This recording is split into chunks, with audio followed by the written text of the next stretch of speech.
Hannah Murray on TRE in the afternoon. Joining us on the line now is Tarek Ghouri. He's the proud father of Strictly Come Dancing contestant Tasha, who's partnered with professional dancer Ali Ash. Tasha was born with profound deafness, yet has managed to overcome the odds and become an ambassador for various deaf charities and a definite role model to children with disabilities. I had the pleasure of interviewing her on the book show earlier this year about her debut novel, Hits Different. So it's lovely to chat with her father. How are you, Tarek? Good afternoon, Hannah. I am brimming with pride, as you can imagine. Oh, you must have been an emotional wreck after last weekend. I was, so I can't imagine how you were. What a week it was.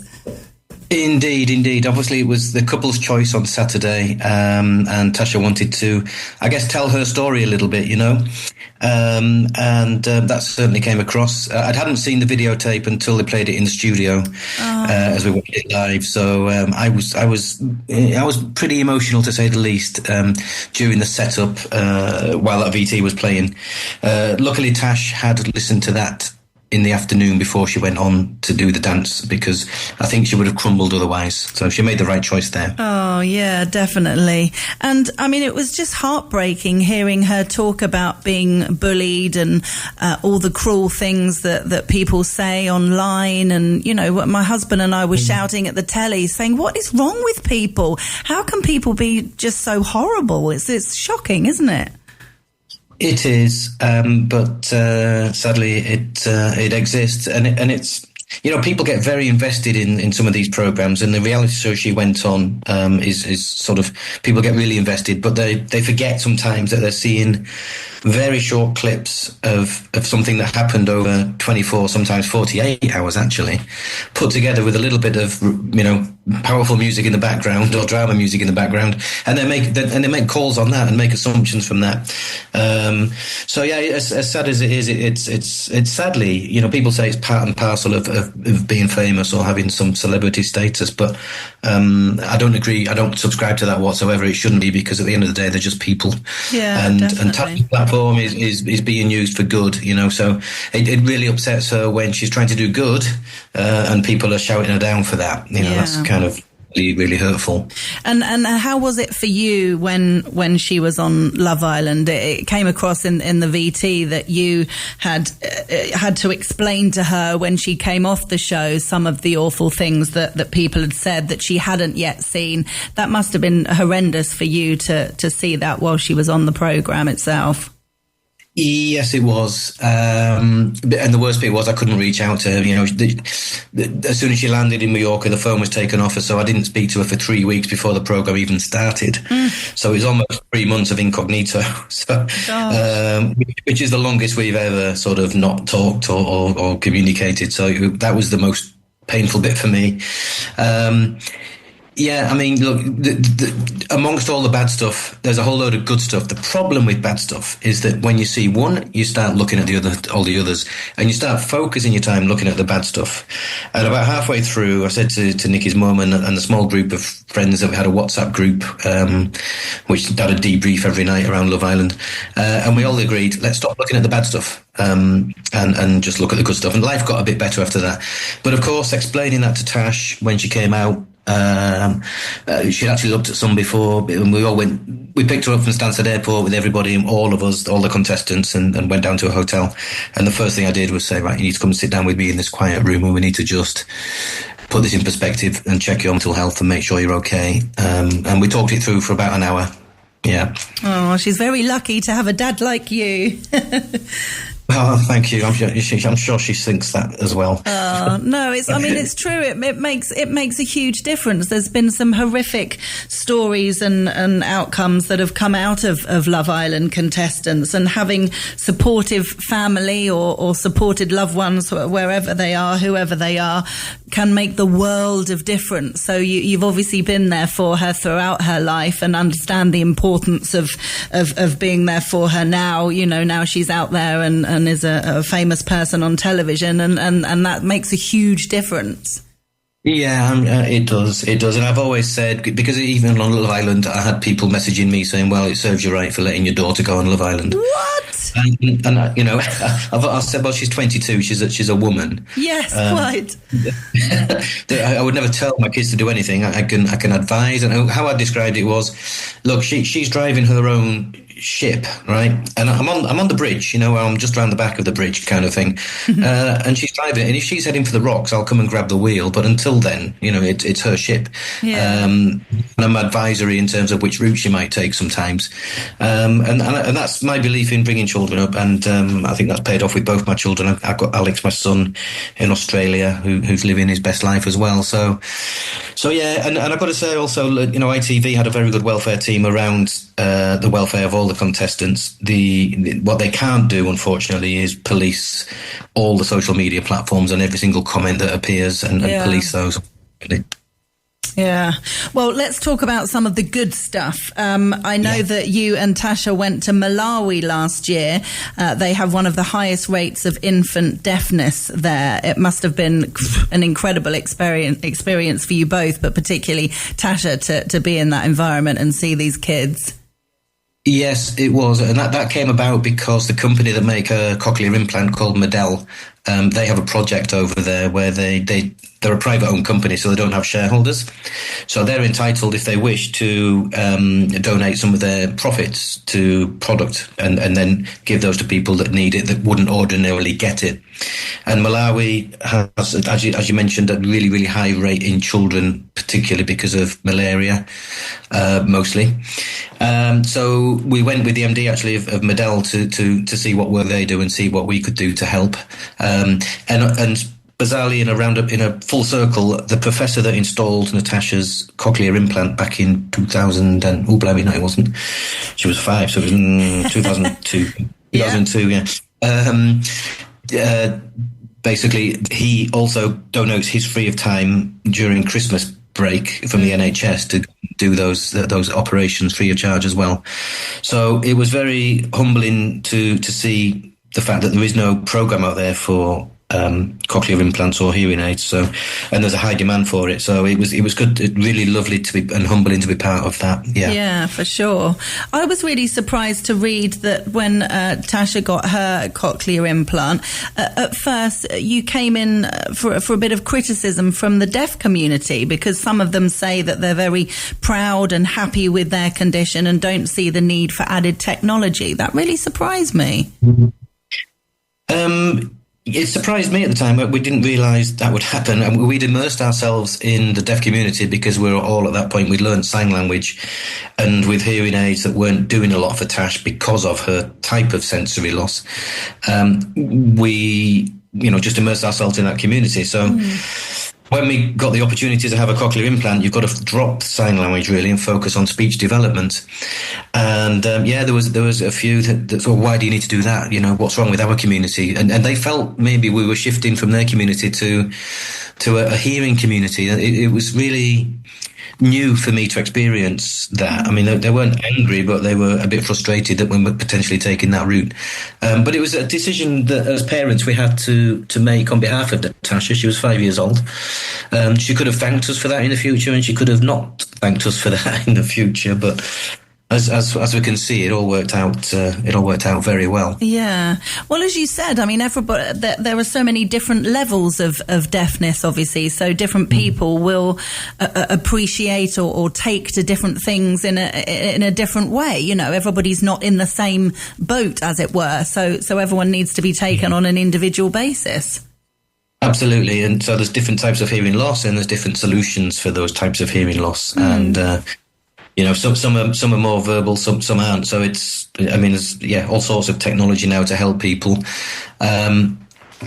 It's deafness is quite prevalent. I think it's going to increase over the coming years. Everyone's been wearing headphones and in-ear listening devices. and they're not good for you. You know, the little hairs on your cochlea that take those sound waves and convert that to electrical impulses, which interpret sound in the brain.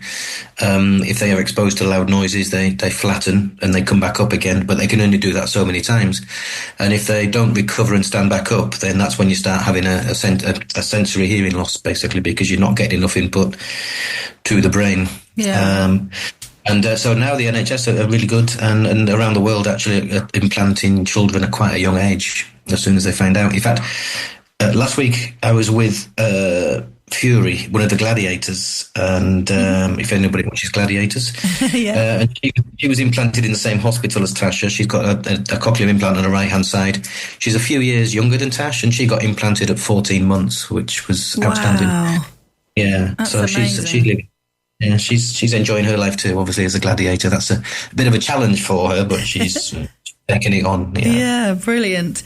And in terms of Tasha's dance journey, because she has been dancing since she was little, hasn't she? She was able to kind of feel the rhythm of the music, which is wonderful. It made a huge difference for her growing up. Yes, if anybody watched the VT on Saturday evening, there was some video clips that I shared with the BBC of her dancing around the front room in her little tutu. And I have these very big floor-standing speakers and a laminate floor on purpose because the vibrations kind of went through the floor to her legs and she could feel that inside her. And that gave a beat. So we noticed that she really enjoyed that. So we took her to a dance class and she learnt ballet. And she enjoyed that, and she learned a bit of tap as well at one point, but she really liked sort of the freedom of commercial dance, the kind of stuff you see on pop videos. So that's what she pursued through college and then university. So coming on to Strictly was, imagine, you know, you're a good cook at home, but if you went on MasterChef, you'd be a rabbit in headlights. It's the same analogy I can draw really to Tasha. Never done any ballroom, never done any Latin, never danced with a partner close up. So in that respect, she's on equal pegging to everybody that's in the competition. Yeah, and it was a real dream for her, wasn't it? She was unbelievably excited to have been asked. Yeah. We you know, from the age of 5, when Strictly started, we used to watch it every year, and so it was always been her dream, and she's manifested it as well. Ever since Love Island, she's been writing in her notes in her iPhone, and I will be on Strictly, and she's even put dates. Yeah, she even put dates on it, and she was 2 months off the last date she puts. So, that's brilliant. Manifestation does work, it seems. Yeah. Oh, nice. And it's a really lovely, heartwarming love story that her and Andrew are very much still together 2 years since the show.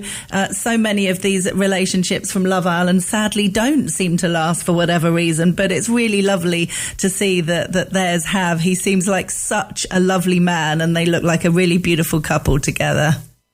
No, thank you. He is, and they are, and they're madly in love. They have a lot of fun together. They communicate well.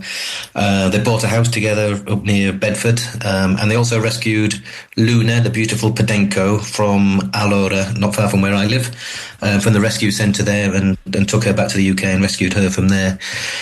So they have a happy family life when they're together, which isn't happening much at the moment. Tasha's in rehearsals Monday to Friday. Well, in fact, Monday to Saturday, and then the show. The only day she's getting off right now is Sunday. Wow. But she has other work commitments, which she's catching up with on Sundays.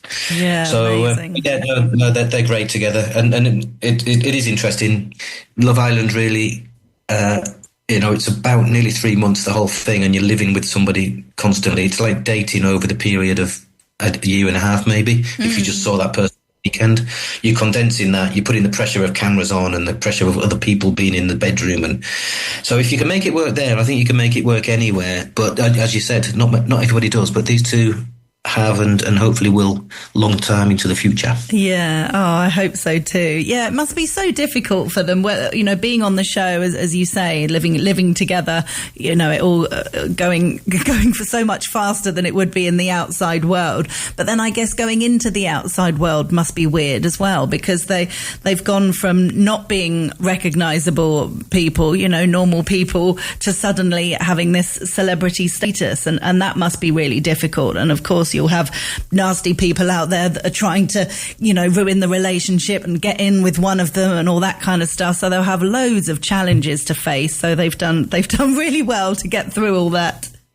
Yeah, they have. I mean, they don't actually, they could go to a party every night if they wish. They get so many invitations to all sorts of things, but they don't. They actually just like cuddling up on the sofa and watching Netflix just like everybody else. And so, yeah, they're both very humble people. So they anybody asks for a photo or anything, they will always deliver that. Yeah.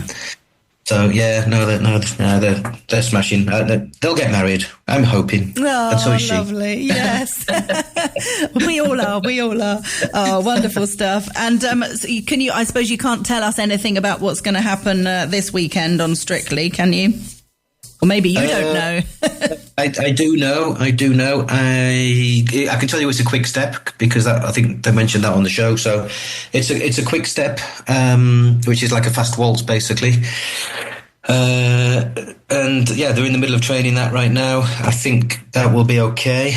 We'll wait and see Saturday, I guess. Yes. Oh, exciting. And I have to ask you, Tarek, has it inspired you? Have you started trying to do some dancing yourself around the kitchen? I've always been dancing around the kitchen. I DJ at weddings as well, so the house was always full of music, and it still is.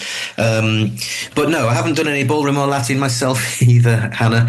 Well, I put a big glitter ball outside, and we've been having a couple of Strictly parties with friends. And nice.